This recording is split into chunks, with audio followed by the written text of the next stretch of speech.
Oke, baik. Assalamualaikum warahmatullahi wabarakatuh. Perkenalkan, nama saya Muhammad Tori Puji Fahrudin. Saya dari kelas 1E D4 Administrasi Bisnis. Jadi pada kesempatan kali ini saya akan mempresentasikan hasil presentasi yang saya buat, yaitu dengan materi komunikasi interpersonal. Adapun tujuan saya melakukan presentasi ini adalah untuk memenuhi tugas tentang ujian akhir semester komunikasi bisnis. Nah, selanjutnya adapun pembahasannya. Yang pertama itu definisi komunikasi interpersonal, yaitu bagaimana pengertian definisi komunikasi interpersonal itu, bagaimana pengertiannya. Selanjutnya tujuan komunikasi. Nah, tujuannya ini apa? Apa manfaat yang diperoleh? Terus syarat-syarat komunikasi interpersonal. Jadi syarat-syarat ini hal-hal apa saja yang kita lakukan ini sehingga komunikasi kita ini bisa dinamakan sebagai komunikasi interpersonal. Selanjutnya yang keempat, bagan komunikasi interpersonal. Selanjutnya bentuk-bentuk komunikasi. Selanjutnya ada aspek-aspek dan unsur-unsur komunikasi interpersonal. Selanjutnya ini adalah definisi komunikasi interpersonal, yaitu proses pertukaran informasi atau komunikasi yang dilakukan dua orang atau lebih, baik secara langsung maupun dengan media yang bertujuan untuk memperoleh reaksi atau feedback. Nah, di dalam kutipan ini, dalam pengertian ini, kita bisa simpulkan, ternyata itu komunikasi interpersonal itu seperti contohnya ketika kita ini datang ke dokter, kita sebagai pasien datang ke dokter, kita menanyakan, kita curhat ke dokter tersebut untuk menanyakan tentang masalah penyakit kita. Nah, dokter itu memberikan feedback atau reaksi tuh.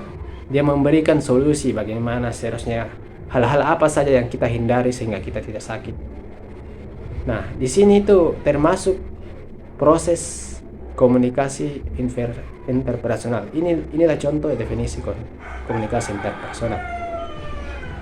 Selanjutnya itu seperti contohnya dengan antara murid dan gurunya. Seperti ada suatu murid yang menanyakan dengan gurunya terkait materi yang dibawakan sebelumnya, tapi mungkin murid itu belum mengerti sebelumnya sehingga murid itu menanyakan kepada gurunya tentang materi yang tadi. Nah, seorang guru ini akan menfeedback, dia akan memperoleh reaksi dengan cara guru tersebut memberikan solusi terkait masalah pada siswanya tersebut. Dia akan memberikan solusi sehingga siswanya tersebut itu sudah paham dengan materi yang telah dibawakannya. Nah, berikut ini adalah ada kutipan dari Theo Gold, yaitu komunikasi adalah tiketmu menuju sukses jika kamu memperhatikan dan belajar melakukannya secara efektif. Nah, jadi di apapun yang kita kerja, apapun yang kita lakukan ini, komunikasi itu sangat penting. Seperti contohnya ya, misalnya kita sedang sakit, lalu kita diam-diam saja, kita tidak memberitahukan kepada orang lain bahwa kita sakit. Kita sendiri saja merasakannya. Lalu seharusnya jika kita memberitahukan kepada orang, bilang saya sakit ini, saya sakit itu, lantas orang tersebut tahu apa obatnya, bisa jadi orang tersebut memberikan solusi kepada kita, memberikan kita obat atau hal apakah sehingga kita bisa sembuh. Dan masih banyak lagi bentuk-bentuk contoh komunikasi yang menuju sukses, seperti contohnya seseorang ada masalahnya ya, misalnya dikejar tugas sama dosennya. Lantas mahasiswa tersebut itu diam-diam saja, dia tidak menghubungi dosennya, dia tidak menghubungi bilang bagaimana ini pembimbingku atau hal apa, sehingga pekerjaan mahasiswanya itu terbengkalai. Nah, sehingga kalau dia melakukan komunikasi dengan dosennya itu, bisa jadi masalahnya mahasiswa ini bisa terselesaikan. Gitu. Dan ada pun juga contoh lain kayak mahasiswa demo, ya, dia demonstran itu Pak. Itu mahasiswa tuh berunjuk rasa dengan melakukan komunikasi di luar, ya. Itu bertujuan agar bagaimana pemerintah ini merubah sikapnya yang tidak sesuai dengan pandangan masyarakat atau pandangan dari mahasiswa tersebut, sehingga dia melakukan komunikasi dengan melakukan demonstran di luar sana dengan berharap bahwa pemerintah setempat bisa mendengar keluhannya. Itu satu bentuk komunikasi menuju sukses. Jadi kutipan Theogold ini memberikan perincian sebagai hal tadi. Oke, selanjutnya itu tujuan komunikasi interpersonal. Menurut Muhammad, jadi Muhammad mengemukakan tujuan dari komunikasi interpersonal antara lain. Yang pertama itu yaitu menemukan diri sendiri. Jadi menemukan diri sendiri adalah bagaimana proses hubungan timbal balik antara seseorang dengan dirinya, yaitu dalam kehidupan sehari-hari seseorang itu terbiasa berhubungan dengan orang lain. Mereka mengembangkan berbagai cara komunikasi efektif dengan orang lain demi tercapainya tujuannya, yaitu bagaimana caranya dia mengenali dirinya dengan seseorang dengan melalui komunikasi efektif. Itu yang pertama tujuannya. Jadi yang kedua, menemukan dunia luar.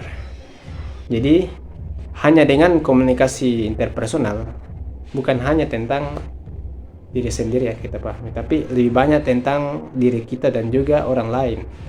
Jadi kita juga bisa memahami tentang dunia luar, seperti hal-hal tentang orang lain, tentang apapun itu, ya. Selanjutnya yang ketiga itu membentuk dan menjaga hubungan yang penuh arti. Jadi dalam suatu hubungan, keinginan yang terbesar itu antara dua orang, antara sebuah kekasih dengan pasangannya, itu bagaimana supaya memelihara hubungan ini tererat. Jadi tujuan komunikasi interpersonal itu bagaimana supaya suatu hubungan ini bisa tetap langgeng, tidak ada masalah dengan melakukan komunikasi. Selanjutnya itu ada poin keempat, yaitu berubah sikap dan tingkah laku. Jadi maksudnya itu misalnya di dalam waktu yang banyak ini waktu ini dapat dipergunakan untuk mengubah sikap serta dalam tingkah laku orang lain dengan pertemuan dalam interpersonal. Jadi misalnya saya menasehati adik saya yang terlalu nakal, saya menyuruhnya bilang, "Tidak baik begitu, tidak boleh begitu karena perbuatan tidak baik, harus kau ubah, jangan kau begitu, nanti marah-marah nanti ibu atau apa." Nah, inilah komunikasi inilah yang bertujuan bagaimana supaya tingkah laku seseorang atau sikapnya itu bisa berubah dengan melakukan cara komunikasi interpersonal. Selanjutnya ada kutipan sebagai berikut, yaitu hubungan interpersonal akan terbentuk dengan baik manakala ditandai dengan adanya empati, sifat positif, saling keterbukaan, dan sikap percaya. Nah, jika di dalam hubungan interpersonal tersebut disertai dengan sifat-sifat tersebut, sifat empati, keterbukaan, percaya, maka hubungan interpersonal itu dapat terwujud. Kalau misalnya di dalam hubungan interpersonal itu tidak ada saling sikap tidak percaya, semua pesimis, tidak ada saling keterbukaan, semua tertutup, maka bisa dibilang itu hubungan interpersonalnya itu tidak jadi, rusak. Bukan hubungan interpersonal namanya itu. Selanjutnya syarat-syarat komunikasi interpersonal. Yang pertama, adanya dua orang atau lebih. Nah, komunikasi interpersonal itu membutuhkan dua orang atau lebih. Misalnya kalau kita sendiri saja kita bercakap dengan diri kita, itu bukan namanya komunikasi interpersonal. Yang kedua, saling ketergantungan komunikasi dan fokus interaction. Yang ketiga, adanya pertukaran pesan. Nah, pertukaran pesan ini yang dimaksud yaitu seperti tadi, seorang pasien mendatangi dokternya lalu menyampaikan keluhannya terkait masalah kondisi kesehatannya, lalu dokter kan itu memberikan informasi bagaimana supaya masalah pasien tersebut bisa terrealisasikan. Selanjutnya, pesan berbentuk verbal dan non verbal. Nah, berbentuk verbal itu seperti sekarang kita melakukan komunikasi dengan tatap muka. Non verbal seperti dengan mengikuti bahasa isyarat. Terus yang selanjutnya relatif tidak berstruktur. Nah, di sini ada bagian proses komunikasi interpersonal, yaitu pengirim memberikan pesan, lalu penerima itu memberikan umpan balik. Nah, ini ada hambatan-hambatannya. Ini maksudnya ini pengirim itu memberikan pesan atau masalah terkait dirinya, lalu penerima ini memberikan umpan balik, itu feedback ya, memberikan informasi tentang solusi atau apapun itu. Nah, selanjutnya ada kutipan dari Harjana, yaitu menurutnya adalah proses komunikasi dapat efektif apabila pesan diterima dan dimengerti sebagaimana dimaksud oleh pengirim pesan. Pesan ditindaklanjuti dengan sebuah perbedaan oleh penerima pesan dan tidak ada hambatan dua hal itu. Nah, maksudnya ini apabila proses komunikasi dari